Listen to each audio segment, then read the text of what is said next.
In the last few days, 4 communities have lost people they deeply loved. Besides the Ukrainian, what's going on there? The Toronto community, an individual totally committed to our future through Jewish education, Julia Kashitsky. Oh. 2, the Bnei Brak, Haredi, the entire Haredi community, lost its 94-year-old leader, considered the Talmid Chacham of the generation. And he was, for his first 92 years, unknown to the large majority of Israelis. But in the last 2 years, he became known. Why? Because he became the advocate for having children getting the vaccine, which was unusual. It was unusual. Now, also interesting, who is taking over for this 94-year-old man? A 98-year-old man. Oh my God. Temporarily. And yesterday, the Beersheba community, in yesterday's horrific terrorist attack, done, by the way, by somebody who had been in the Israeli prisons and was let go, and 4 were murdered. Menachem Yechezkel, 67, Rabbi Moshe Kravitsky, 50, father of 4, who ran a huge soup kitchen in Beersheba. Laura Yitzchak, 43, mother of 3, and Doris Yachbas, 49, the mother of 3. And interestingly, sadly, the paramedic that first arrived on the scene, as he began to turn her over, this Doris, he quickly realized that it was his mother's sister. And the way he describes how he had to go on, and he did. So all of these losses are a loss to the 4th general community, our entire nation. Yehi Zichram Baruch. Just an aside, I was just watching an interview with one of the 2 citizens who shot the terrorist.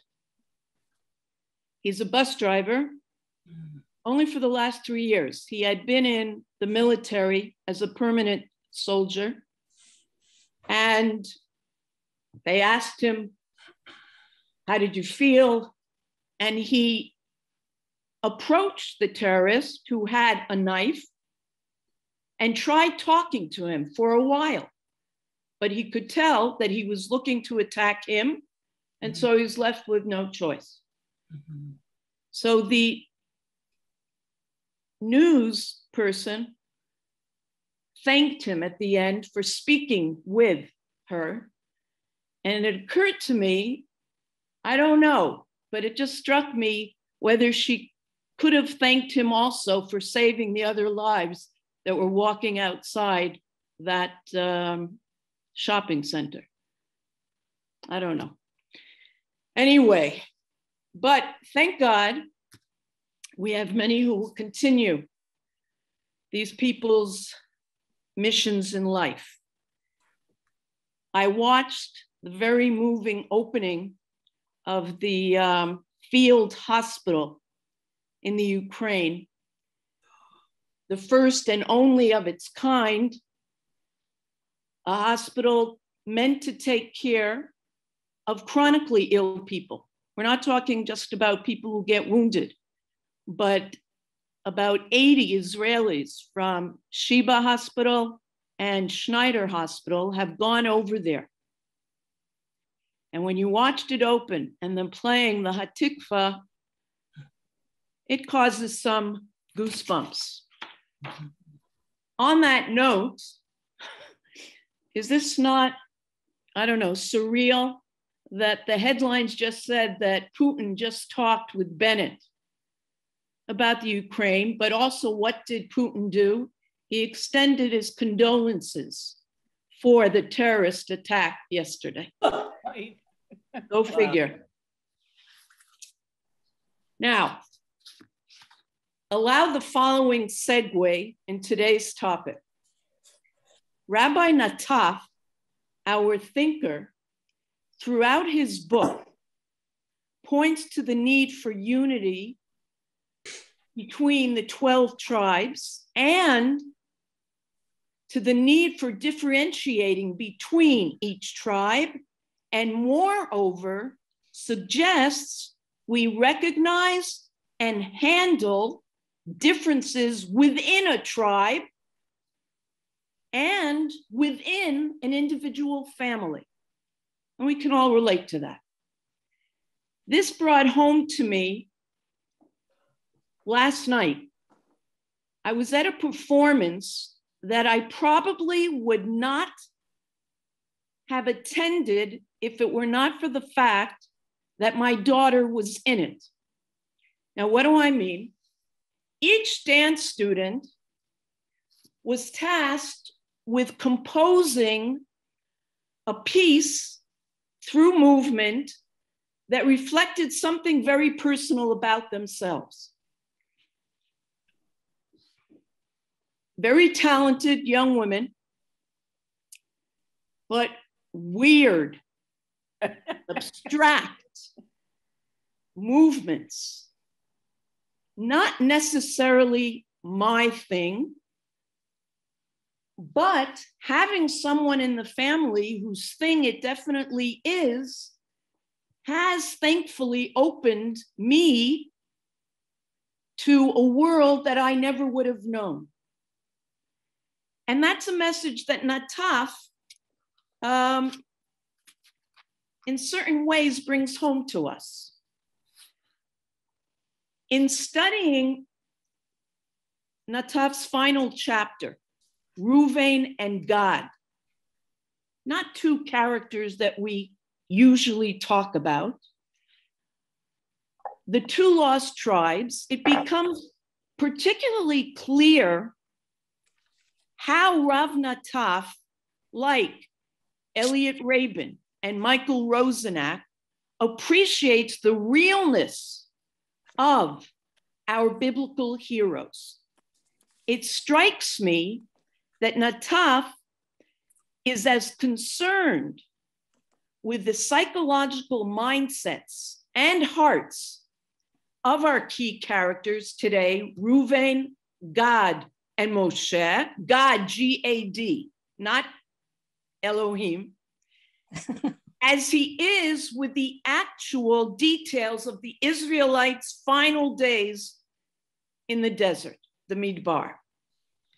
And as we proceed, look for psychological issues that stem from feelings of shame, inadequacy due to degrees of failure, or feelings of I've only partially succeeded, avoidance of responsibility to the community at large, and the feeling of frustration or disappointment with something that has happened or has not happened. As Bnei Israel, the Israelites, are very close to the end of their journey in the desert, two of the tribes make a request. And with that, I'm going to share my screen.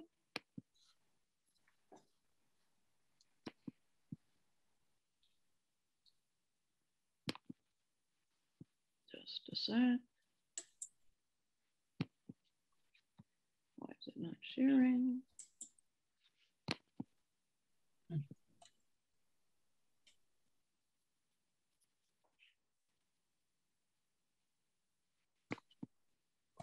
Sorry. Okay.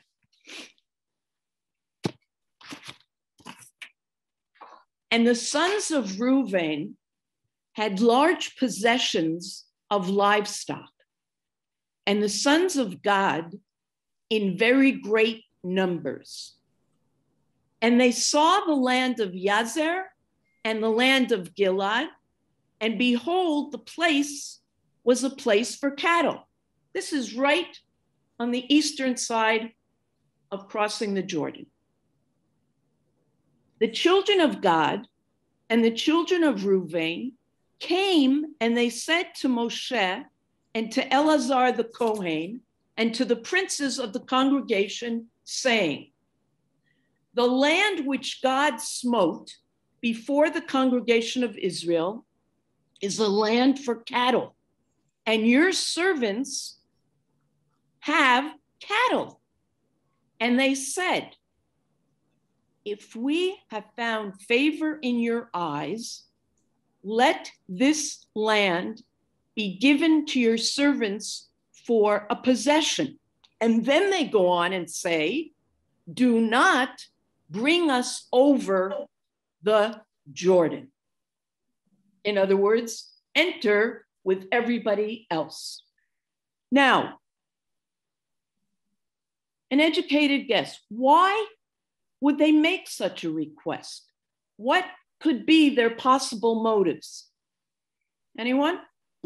Well, they have, the request is because they wanted to be on that side of the Jordan, and the assumption was that we have to cross the Jordan in order to get to Israel. Yeah, but I'm asking, why didn't they want to? Why did they want to stay on that side? Because it was fertile land. Okay, it's fertile land. That's what we glean from reading these particular verses, psukim. And pay attention to the first line where it says, REUVEN had large possessions of livestock, and the sons of God in very great numbers, as if to say, and this is how the commentators understand it, that REUVEN had much, but God had even more. Mm-hmm. And that's meant, we're not sure how they accumulated that, but that their interests were in accumulating. Now, nowhere does it tell us that we're not meant to work with livestock, quite the opposite. But yes, this is the reason given in these psukim. Any other possible reason besides what Esther just shared? Well, we need to be reminded of some background about both these characters. REUVEN was the firstborn, but he did not assume the role of leader, even though it was traditionally the responsibility of the firstborn. Nataf reminds us why REUVEN wasn't right for the job. If we go back, and he focuses on this, and we look at REUVEN's behavior in the narrative of Joseph, so he puts it on as if he's going to be his savior.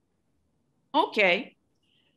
But after they leave him in the pit and he walks away and then he comes back, he becomes very emotional and he rips his clothes, REUVEN, and starts to cry. And he also talks about fearing for his own fate.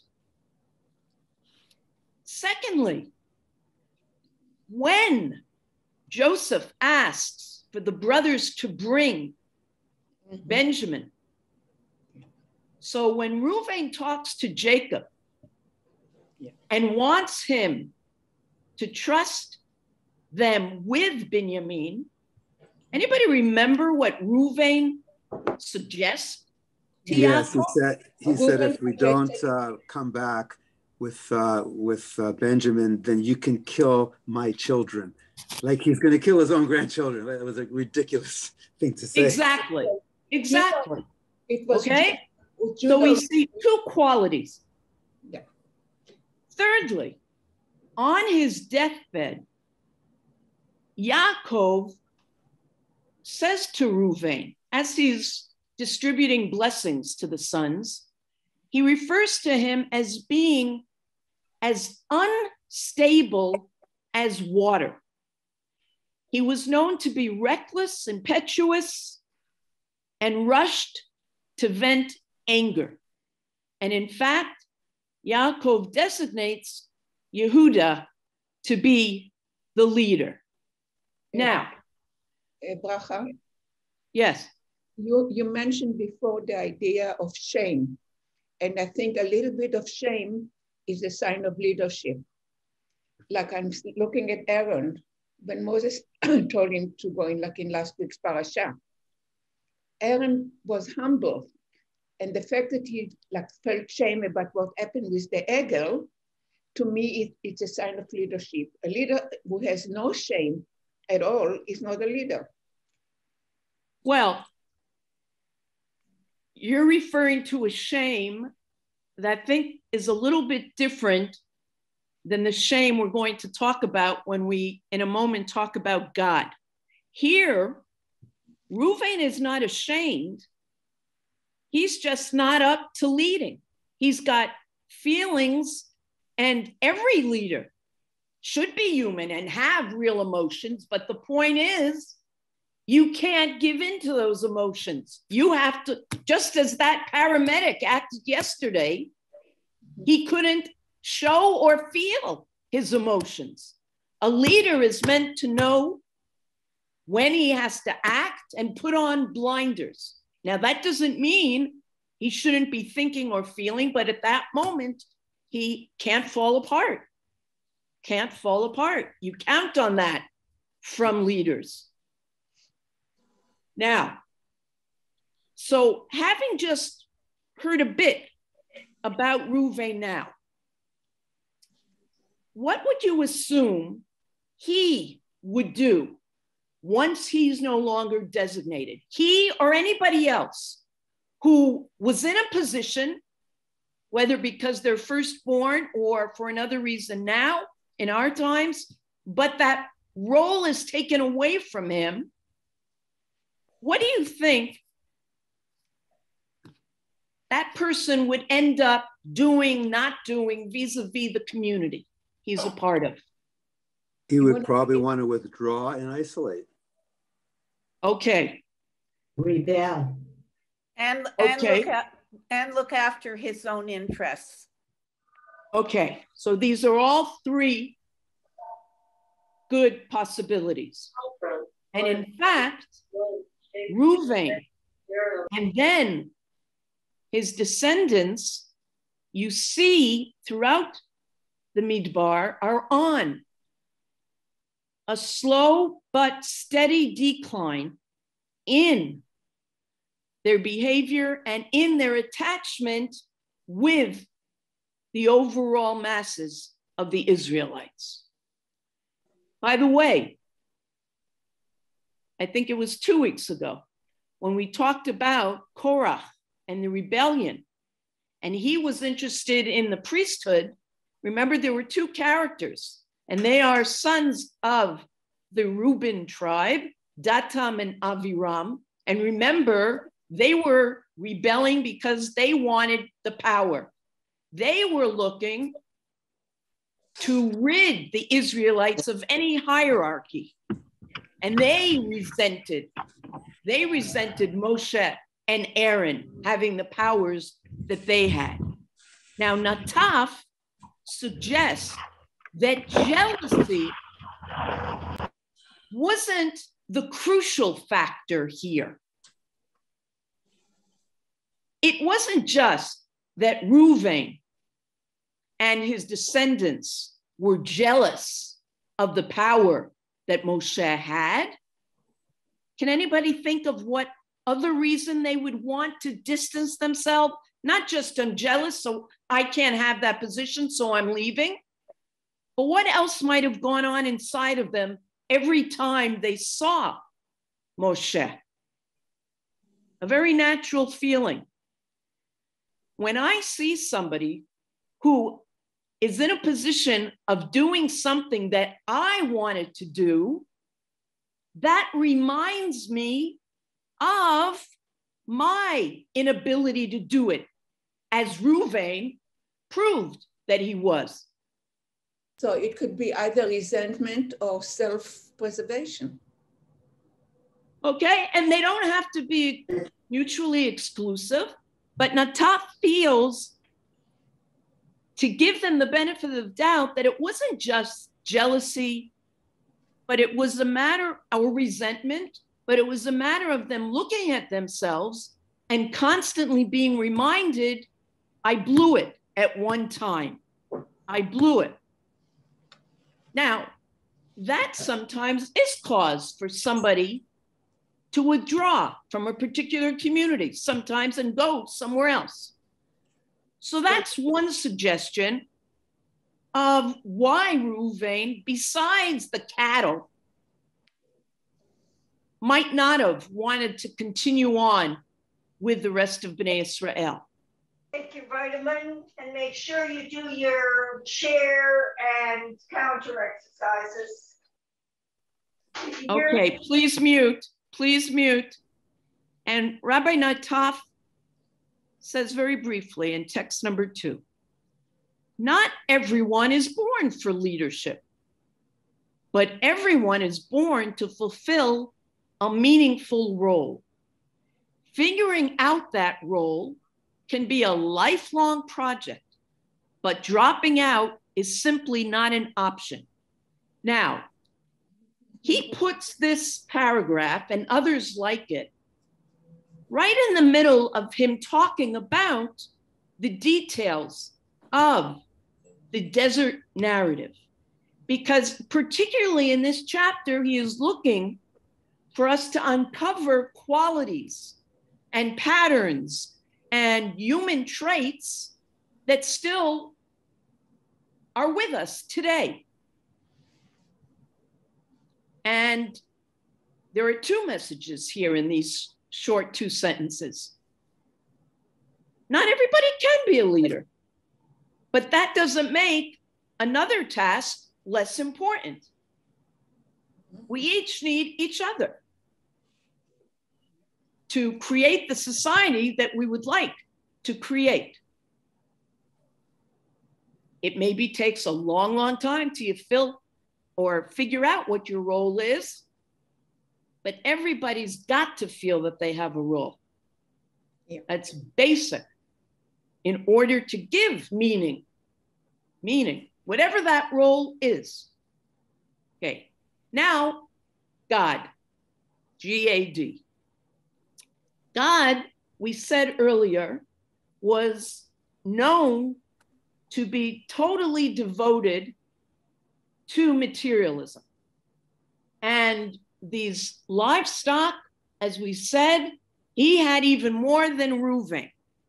And they were considered the tribe that was the nouveau riche, so to speak, with a keen interest in wealth. Now, something else about him. He was the son of Zilpah. Mm-hmm. Who was Zilpah? Anybody remember? Concubine. A maid servant. Midwife. Right? So how would that affect him? The fact that he felt that he wasn't a real son, he felt he had to prove himself. Exactly. He didn't feel on par with the others. And Rabbi Nataf says the following about God and about anyone in this position of feeling you might not have been born this way, but you're going to try to do something about it. Wealth, says Nataf, has traditionally been the great equalizer. It is what has allowed those lacking in pedigree, aristocracy, or in accomplishments, meritocracy, to attain power and influence. What do you think about that? Does that sit well with you? Can you picture situations where you feel that because people have wealth and maybe nothing else, they are given certain positions? Well, you know, Bracha, when I came to Canada from Israel, I was actually shocked because when I grew up, knowledge and education was more important than money. When I came to Canada, it was the opposite. And it took some adjusting on my part. Okay, anybody want to respond to your fellow Canadian resident with that? I think education is still important, but people that have money, unfortunately, are looked upon as elite also because they are powerful with their money and they do various things. But I think education is still upper class here in Canada. Okay, Simone. Now. Not really. You know what, Bracha, there is a saying. Yeah. It's not always what you know, but who you know. And which speaks to the fact that there are many people who are in positions, are given positions because they have the wherewithal to be in those positions. And that can be a wise decision.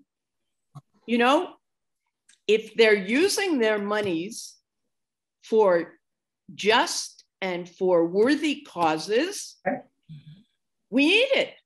And we can make a long list of what those charities would be, projects would be. Yeah, but so sometimes people don't understand, actually. I think playing that game of giving a certain respect to the people who do give. It doesn't speak ill of the people who can't afford to, but you have to make a decision sometimes. Do you need that money? Or are you going to say goodbye to the money just because you don't want to have to be in a position of honoring? But Bracha, it really takes a genius to know how to live with money. What do you mean by that? Well, how about children of people of wealth who were not taught? Well, of course you can have people, but thank God we know many people in, I'll say in the Toronto community, who have been blessed with money, but have also used that money in very responsible and generous ways. We just referred to that. Now, that doesn't mean, of course, it's up to the parents to let their children observe how it's used. Of course, that gets into an issue of parenting, but that can be said about various values. Of course. Anything can be used for good or for bad. And we know that it goes either way. Now, so let's go on with God. Being the only tribe that stemmed from one of the maidservants to be in a formation with tribes descended from REUVEN, I understand he was looking for prestige, feeling social disparity and discomfort. So in other words, God never quite felt a part of it. And I said a different type of shame before, he always apparently felt shame that his birth mother was a maidservant. And so that when he was with the others, it was always a reminder to him. Now, what would you say to both these characters if you were Moshe and you were aware that it's not just the cattle, but both of these psychological reasons are really what's behind them saying, hey, this is our chance to stay away from these reminders. I'm reminded that I didn't succeed as a leader. I'm reminded that I did not come from aristocracy.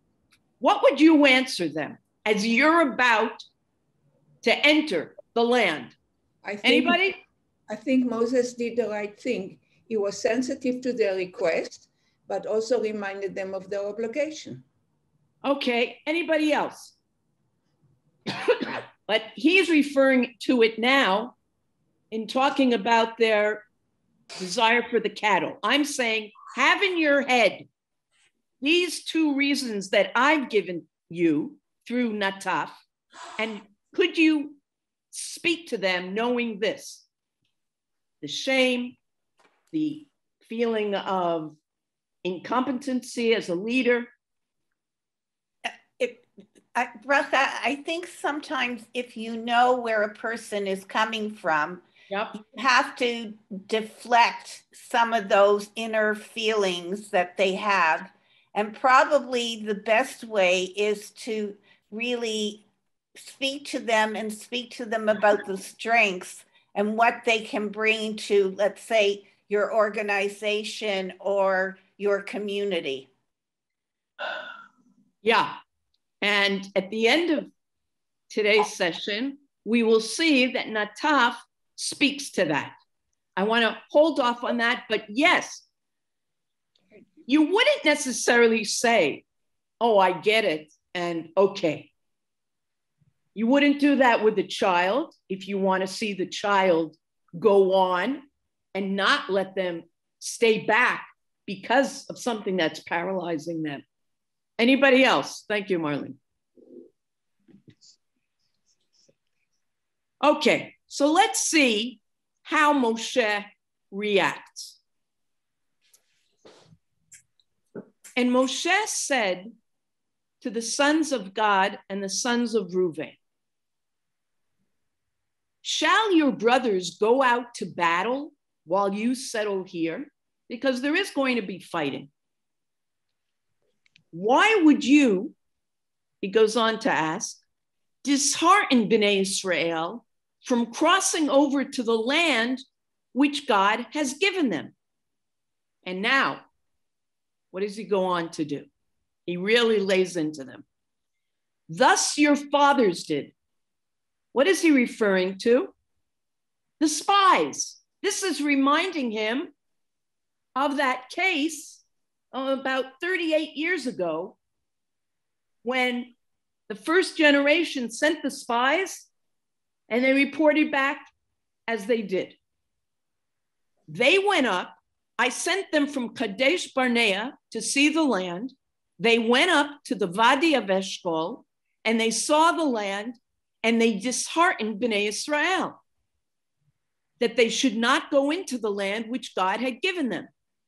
And God's anger burned on that day, and he swore, saying, the men who came out of Egypt, aged 20 and upward, shall not see the land which I swore to Abram, to Yitzchak, and to Yaakov, for they have not wholeheartedly followed me, except for Caleb, son of Yefuneh, the Kenizi, and Yoshua, son of Nun, for they wholeheartedly followed God. And God's anger burned against Israel, and he caused them to wander in the desert for 40 years, until all of that generation, which had done evil in the eyes of God, was gone. And behold, you have risen up in place of your fathers, a group of sinful people, to aggravate further the fury of God's anger toward Israel. For if you turn away from following him, he will leave them again in the desert, and you will have destroyed all of this nation. Now, what are Moshe's two concerns here? Why is he upset with them? For two reasons. Well, he didn't realize that they are willing to fight, to cross the river and fight with the others. Well, he has his first sense is morally, you're going to let your brothers fight and you're going to accept this part of the land without fighting? And what's the second reason? That God would be angry. God will be angry, but something in between that. If they stay behind, then the rest of the children of Israel will start to say, wait a minute, how come they get to say, but we should be staying behind? We don't want to fight. They're not fighting. So it's going to be division in the whole, just like before with the spies. They're going to do it all over again. Not just division, but dishearten them. You know, they don't want to go. Maybe we shouldn't want to go.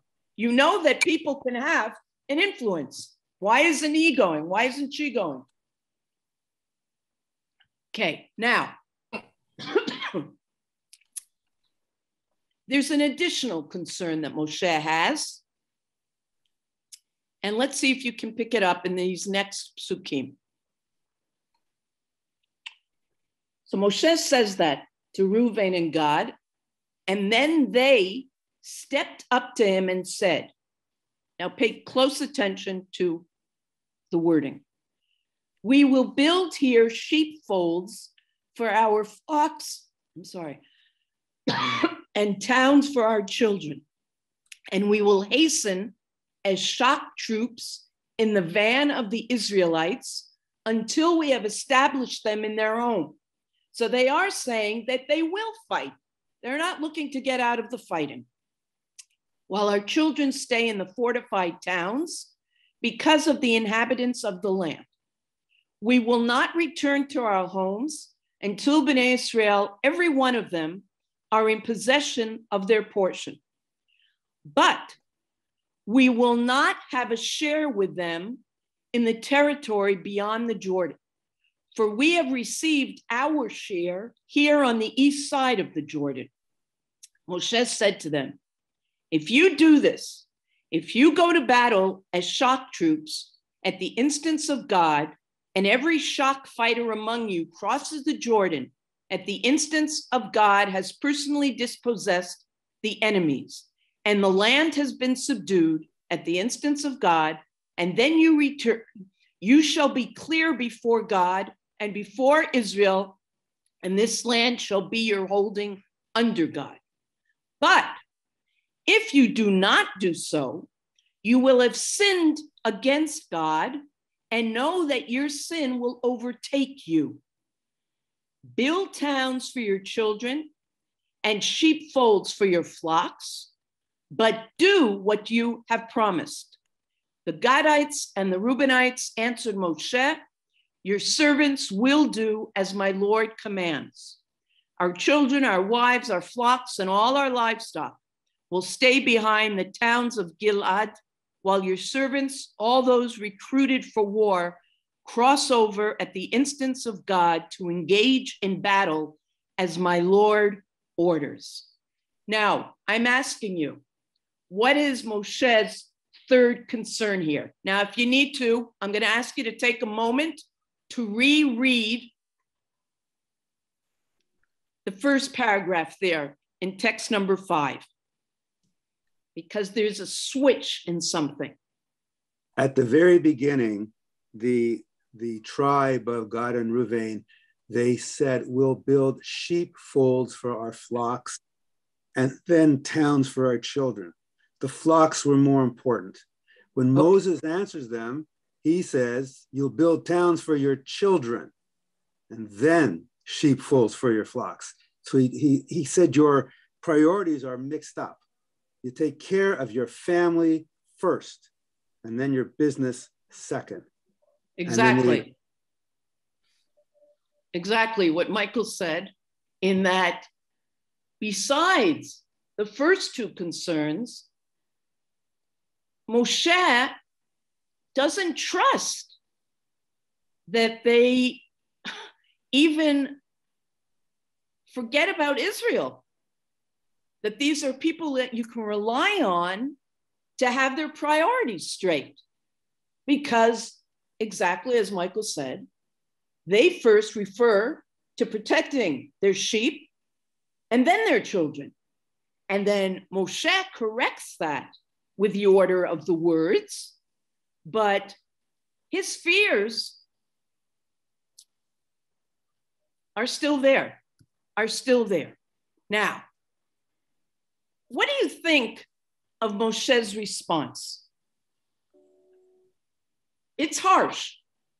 And don't let the fact that he accedes ultimately let you believe that Moshe is feeling good about them. No. So anybody, how do you feel about his harsh response? Because they could be sensitive. They're being accused morally of not caring or on the road to taking care of their families, not their immediate families, but their brothers. They're being told they don't have their priorities straight. And Israel. But I think a leader and a parent has to take in consideration how the others feel. So as long as they're willing to, he may not agree with what they did, but he respects what they do, as long as they commit their obligation. Okay, so I don't have to like it, but I can respect it. Okay. Bracha, it comes through very loud and clear that Moshe does not trust them. He really feels that they're, as Michael said, their priorities are out of whack.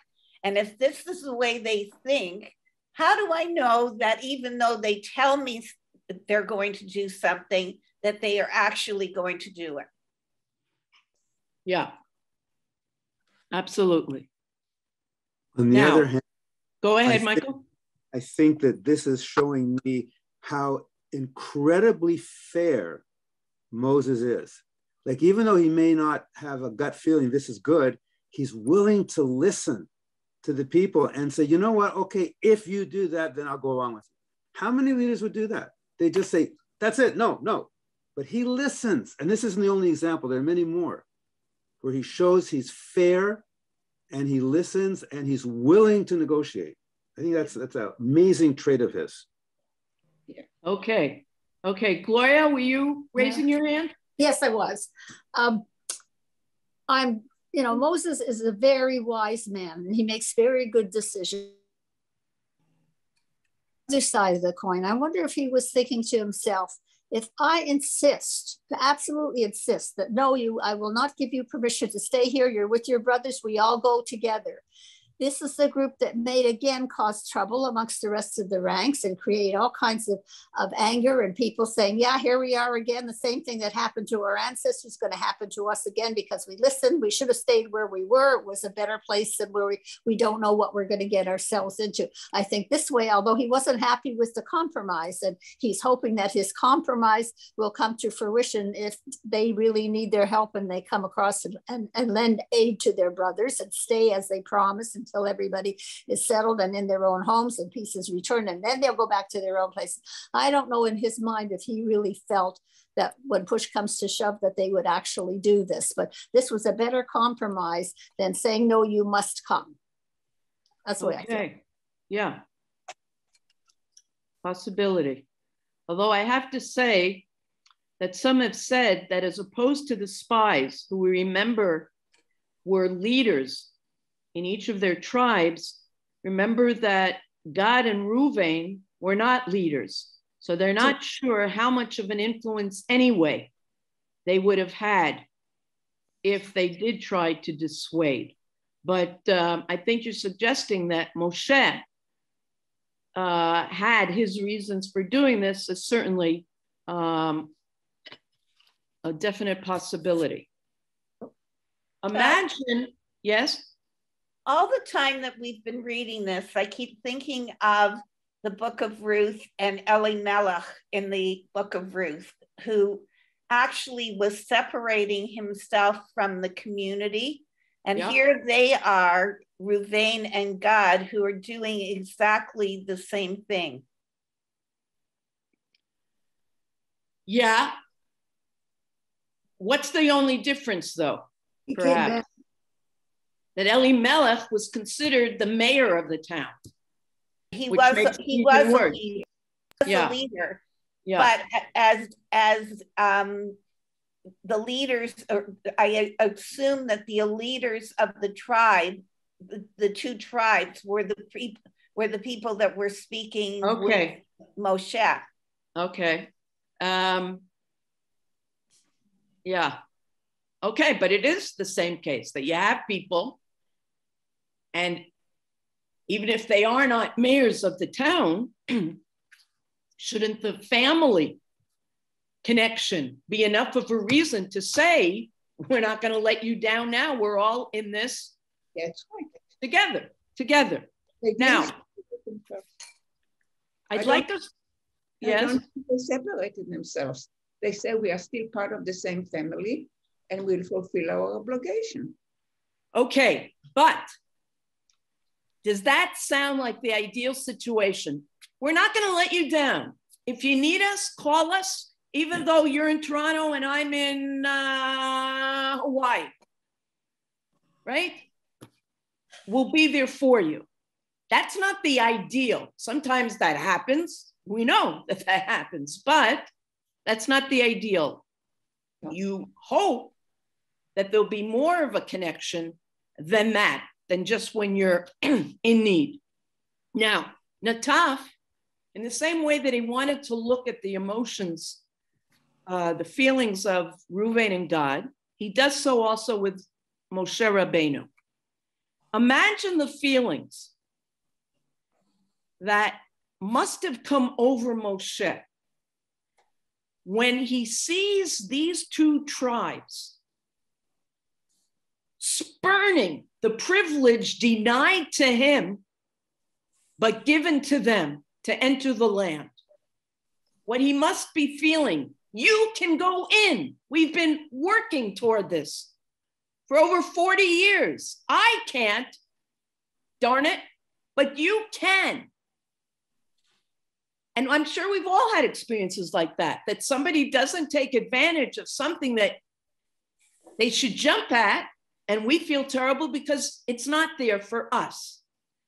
So we have to see, just as we've understood that sometimes Moshe has responded in anger because we understand his frustration, but there again, as a leader, he can't lose control. Now, Nataf begs us to look at Moshe and compare him in two different situations to find out where he's at now in this point in the desert and the difference in how he handles two situations. So firstly, if you were to look at the golden calf episode, you would see there on Moshe's part the epitome of energetic action. You know, very often you see in the Torah that somebody said, Moshe did or said as God commanded him. When it comes to the golden calf, when Moshe sees what he sees, he doesn't wait to be told by God. He smashes those tablets. He burns the calf and grinds it into the dust. Makes them eat it. And then he enlists on his own the people in battle against those who worshiped the calf, saying, whoever is for God, join me, like the Maccabees. Totally confident, decisive. Well, time goes on. Now, you remember when we talked about Bilam,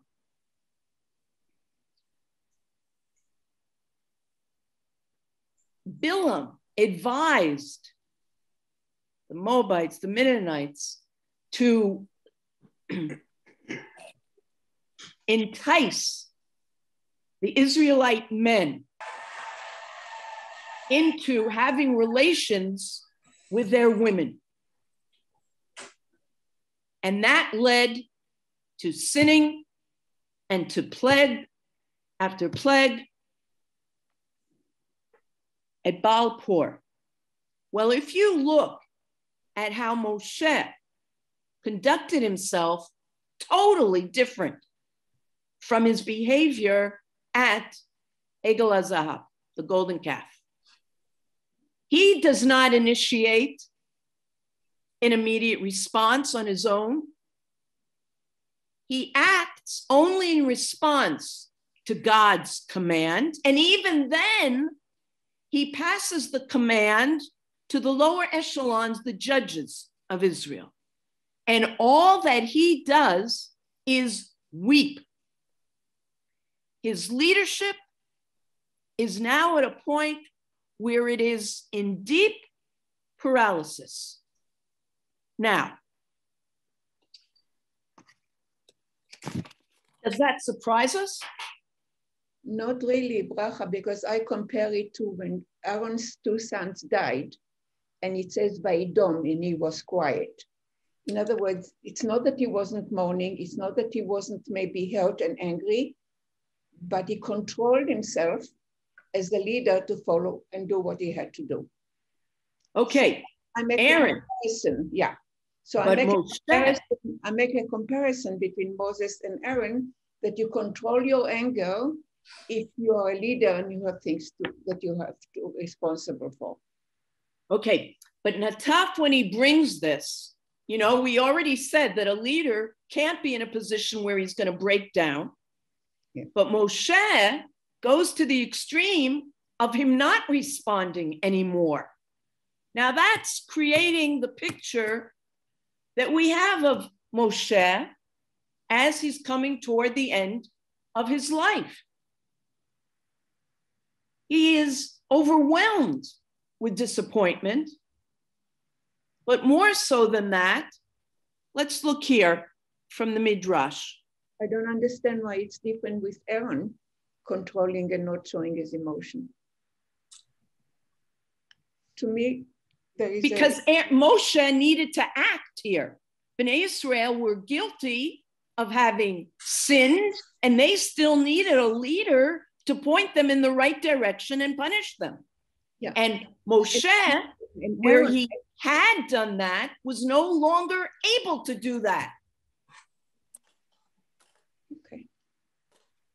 So now look at the Midrash. At the end of 40 years, they had camped by the Jordan from Bet Yeshimot as far as Abel Shittim on the plains of Moab. And there they became lawless through unchastity.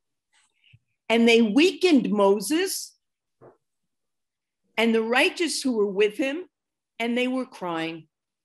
See that Moses had previously stood up to 600,000 men with the golden calf, as stated in Shmot, and he took the calf that they had made, and now he weakened? It was simply so that Pinchas would come and receive his due.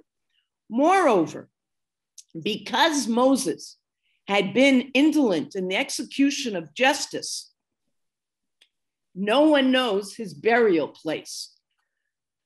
Hasn't Moshe been punished enough that he couldn't enter the promised land? But the truth is, we're not sure where he's buried. Why can't we give him that kind of kavod? This fact serves to teach you that one must be as strong as a leopard and as swift as an eagle to do the will of his creator. From here you learn that the Holy One, blessed be he, is as meticulous with the righteous as a thread of hair. In other words, that the rabbi saw that God wasn't willing to accept Moshe's inactions. Now, what might thus lead us believe? This is a new generation, and perhaps there is a generation gap that finally is too big to allow for the great Moshe to go on. Now, I just want to say as an aside, so maybe you need a new leader, but does that mean the messages and the key values are also up for grabs? I just say that, throw that out. Now, we said earlier that Moshe is suspicious of the second generation. They're guilty of certain qualities that Marlene said would not allow them to be counted upon. Selfishness, hedonism. And let's see a next midrash. Another interpretation, a wise man's heart is to his right, that is Moshe. But a fool's heart is to his left. That is the children of Reuven and the children of God, who made the essential secondary and the secondary essential. Why? Because they love their possessions more than the human souls. As they said to Moshe, we will build here sheepfolds for our flocks and towns for our children. Moshe said to them, this is nothing. Rather, make the essential essential. First build towns for your children and afterwards sheepfold for your flocks. Hence, a wise man's heart is to his right, that is Moshe. But a fool's heart is to his left, that is the children of Reuven, the children of God. The Holy One, blessed be he, said to them, you loved your money more than your souls, by your lives. There is no blessing in this. As stated, an estate acquired in haste at the outset will not be blessed in the end. We can all think of situations like that. And it likewise states, do not toil to gain wealth, have the sense to desist. And who is wealthy? Perplexing and the Psalms, one who is happy with his lot, as stated, you shall eat the produce of your hands, you shall be happy, and it shall go well with you. Now, I told you before not to understand that Moshe, in acceding to them, was agreeing totally with what they were doing. What does Moshe's acceding indicate? Actually, Nataf suggests it was resignation. He comes to terms with the fact that he can't totally solve resistance to God's plan in his lifetime. And in fact, the resistance to the land of Israel, that plan, if you resist that, you're resisting God. So sadly, Moshe has to face that he hasn't succeeded fully. He had hoped ever since the spy episode that he could succeed in educating the next generation.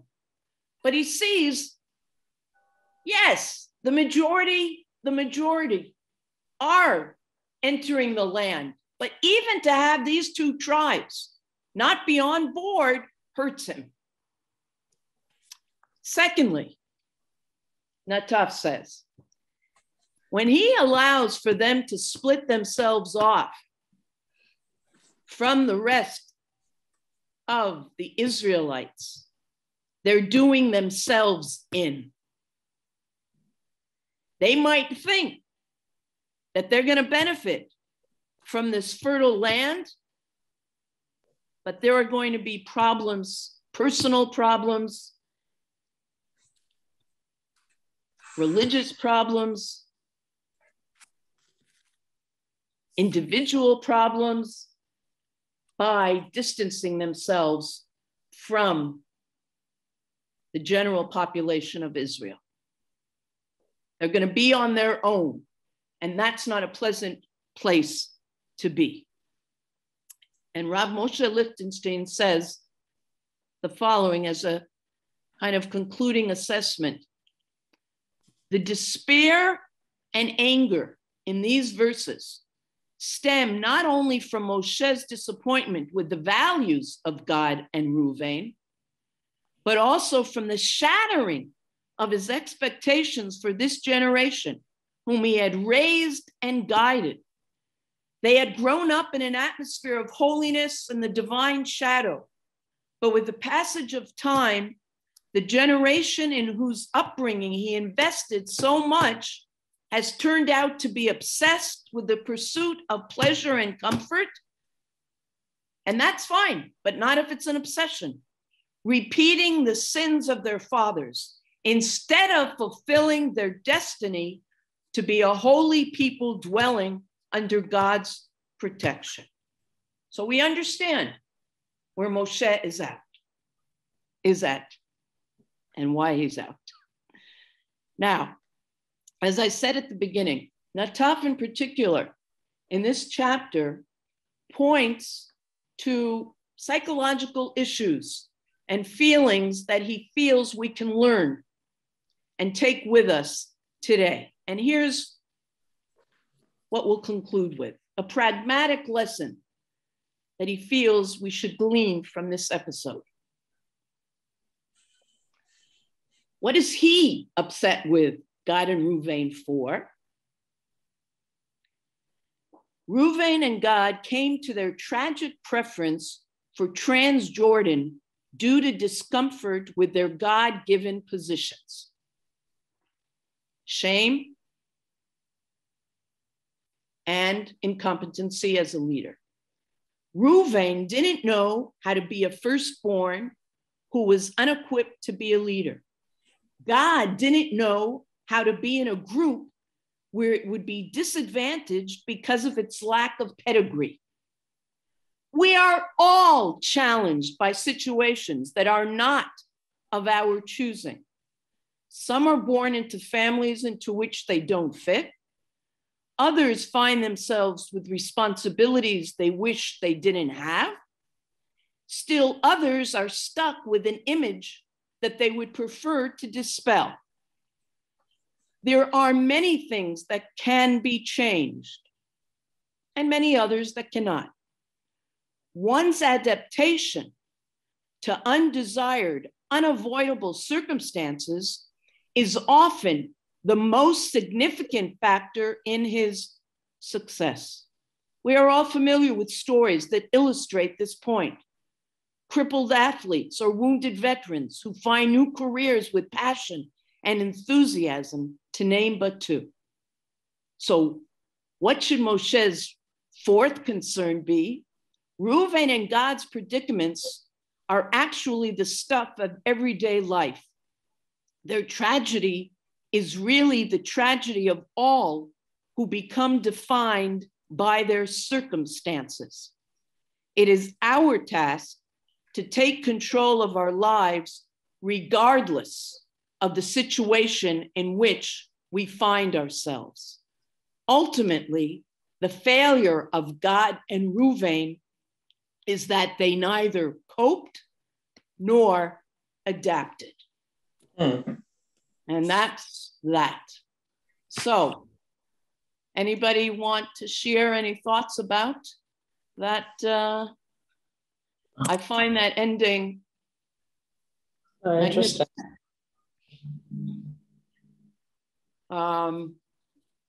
Because what it's pointing to is what I said earlier, a real issue, but it's also a universal issue,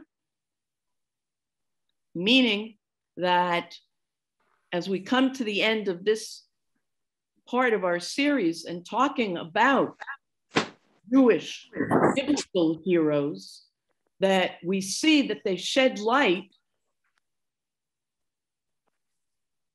on our lives as human beings, our particularism and our universalism. And there's always, always a dialectic between those two. We hope that we are guided by each of those, but sometimes we're put in a position where we have to be concerned about one over the other. There's an expression, hamevin yavin. He who will understand will understand. Very trying times, very trying times. And talking about trying times, our next series, we will look at some other trying times as we anticipate Yom HaShoah and Yom HaZikaron. We will move from biblical heroes to some contemporary heroes and the contemporary holy days that have been created to commemorate and celebrate the Shoah and Yom HaZikaron L'Chalalei Tzahal, and go from destruction, as we always do, to renewal and rebirth. And we will constantly do that, no matter what, no matter what. So on that note, are we ready to say goodbye? So I want to say that that program is listed on the Bet Tikva website. So sign up so you get your reminders and the Zoom links. And that's starting next week, next Wednesday. Yeah, I can't go a week without you. So, Well, the clocks have changed. yes, Tzipora, sorry, it will be 8 o'clock again. You see My it different to bedtime. me when it's 8 o'clock or 7 o'clock? You Say look- no. I- All right. Okay, people, be well. Yeah, have a good week, everyone. Thank you, Bracha. Yes, Take Shakora. care. Thank you, you. Bracha. My pleasure, indeed. We will